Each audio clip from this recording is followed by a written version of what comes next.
Good morning. Today we are going to do something different. We are going to take a look at the struggles that Africa and Asia have faced in the past few months. Thanks, Ruth. Today's news comes from Bangladesh, from the rubble of the recent factory that collapsed, where a woman was found, even though the factory collapsed 2 weeks ago. She was stuck in the basement when the building came down and moved a pipe to show that she was alive 17 days later. The rubble ended up falling just around her. She found a backpack full of dry food and a bottle of water, which is why she was able to survive. And she was able to yell in a faint voice, "Save me," several times. Luckily, the rescuers were able to hear her call and saved her. What a heartwarming story from Bangladesh. Now to you, Ruth. Wow, that's good. On to other news. 2 decades ago, a 19-year-old sophomore was poisoned by talman, a highly toxic heavy metal sometimes used in rat poison.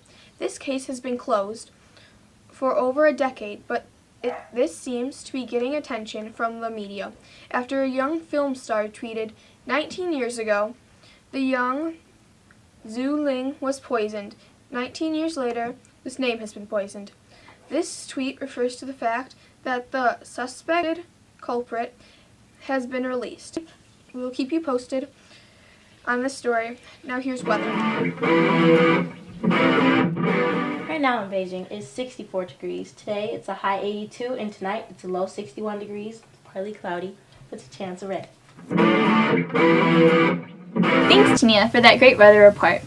Our next story takes us to the city of Arusha, Kenya, where on Sunday, May 5th, a bombing of a Catholic church left 2 killed and 60 injured. There have been 4 men from Saudi Arabia and 4 men from Tanzania arrested in conjunction with the case. 4 of these men were caught as they tried to cross the border into Kenya. It's great to know that there is justice being sought for the people affected by this disaster. Coca-Cola recently opened a plant in Singapore with the ability to produce underlying ingredients for 18 billion cans of Coke a year. This deal was partly made because it would be a great business deal considering the corporate tax rate. 51 people were killed, 160 wounded in a wave of violence, Iraq sources told us. These attacks have increased political and sectarian violence in Iraq and its capital Baghdad for now going on 7 days. The majority of the violence, including Sunnis fighting the Shiites and the Shiite-led government. Monday, there were 11 car bombs exploded, mostly in Shiite neighborhoods. Bab al-Shaki near street vendors. Another exploded in New Baghdad district in eastern Baghdad, close to shops in the Sunni mosque, causing the most deaths so far. There were several incidents in Anabar and Nivea provinces, but officials did not give further details. According to a tally we at RTM took, since the beginning of May, 300 plus people have been killed in acts of violence across the country. And over the past 7 days, Iraq security forces increased their presence in Baghdad streets and have established more checkpoints. Now, back to you. Our next story begs the question, has the Iranian regime learned nothing from the 2009 election fiasco? Ex-President Ali Akbar Khamenei Rajavistani sudden fall from the presidency caught many in political circles off guard, therefore widening and increasing a gap between an increasingly insular and narrow hardline elite and the rest of the country. This reinforces the trend towards consolidation of the power around the supreme leader Ayatollah Ali Khamenei and his acolytes, in which has been taking part for more than 1 decade. Ever since the political catastrophe of 2009, when millions poured into the streets to protest what was widely considered a highly fraudulent election process, the regime has been keen to encourage the public to put the past behind them and look forward to the elections as a cathartic exercise during which political blemishes could be washed away. Ali dictated and decided that he wanted to enter the contest late, and he has had to work hard, and his platform has to be radical, and his boost has to come to save the nation in the upcoming election.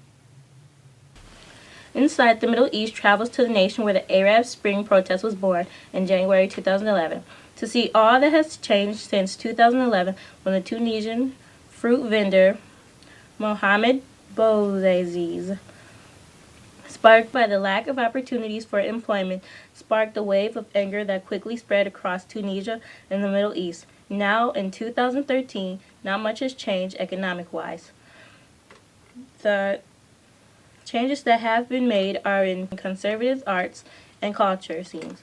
They have a program going on where they interview several artists whose work has been deemed un-Islamic.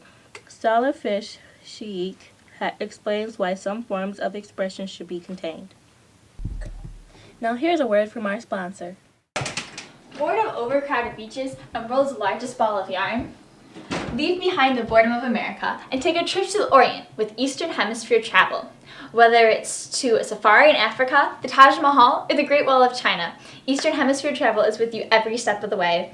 Whether you dream of going to the top of the Taipei World Financial Center or to the bottom of the coral reef, we'll take you anywhere you want to go. We'll help you finance, plan, and even prepare for your trip. And once we're there, we'll guide you along the way.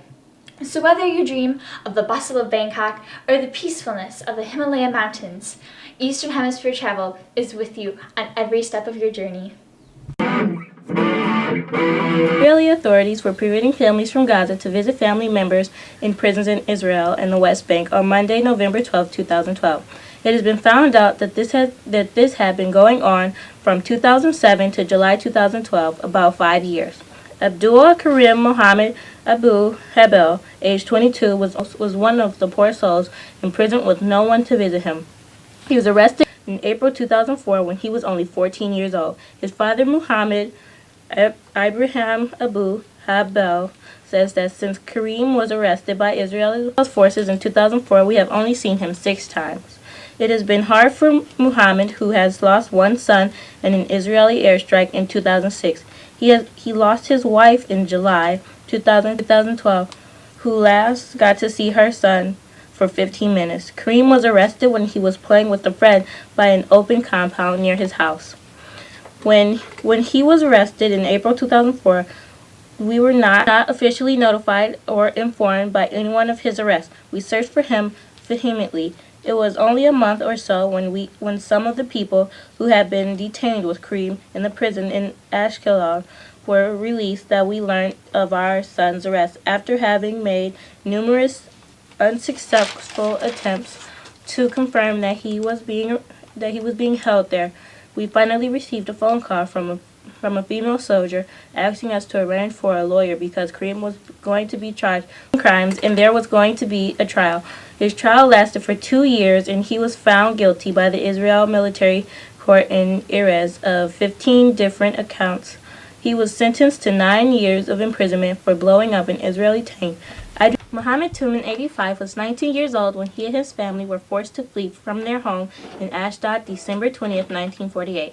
During this time, about 30,000 people were forced to flee their home due to a terrible amount of massacres and the threat of attacks by Jewish groups with the Egyptian army by their side.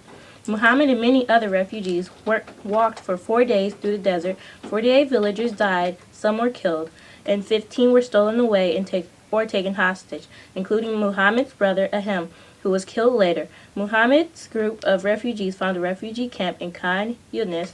Muhammad was married, got a job in architecture. Soon after, his wife gave birth to a daughter who they named Turkiya. Sadly, Muhammad's mother died the following year, and soon after, Muhammad was forced to flee the refugee camp because of the Six-Day War of 1967.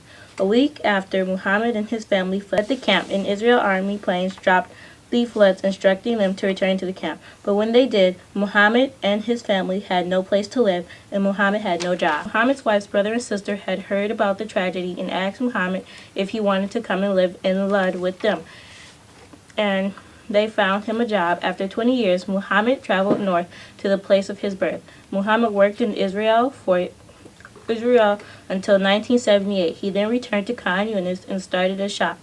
There was a coincidence in the Gaza Strip that left Muhammad in a wheelchair. Still in Khan Yunis, more than 64 years after Muhammad fled his home, he longed to return to Ashdod. Muhammad commented, "I still wish I could return. If I could live If I could leave everything, every house that I stayed in since, everything I have, I would leave it all. I was born there and I am so attached to that place. The future of my 9 children and my 42 grandchildren depends on our return to our home in Palestine. I hope I will be buried in my home, Ashdod. Now here's a word from our sponsor. Two types of people in the world: those who travel to the Western Hemisphere and those who travel to the Eastern. There are those who settle for the mediocrity of the Midwest, where there are others who thrive in the busy cities of Tokyo or the beautiful beaches of New Zealand. Don't be mainstream and take a trip with Eastern Hemisphere Travels. We even reserve tables for you, whether you want to eat at a deli in New Delhi or try some Seoul in Seoul. Eastern Hemisphere Travels will be with you every step of the way. Book today!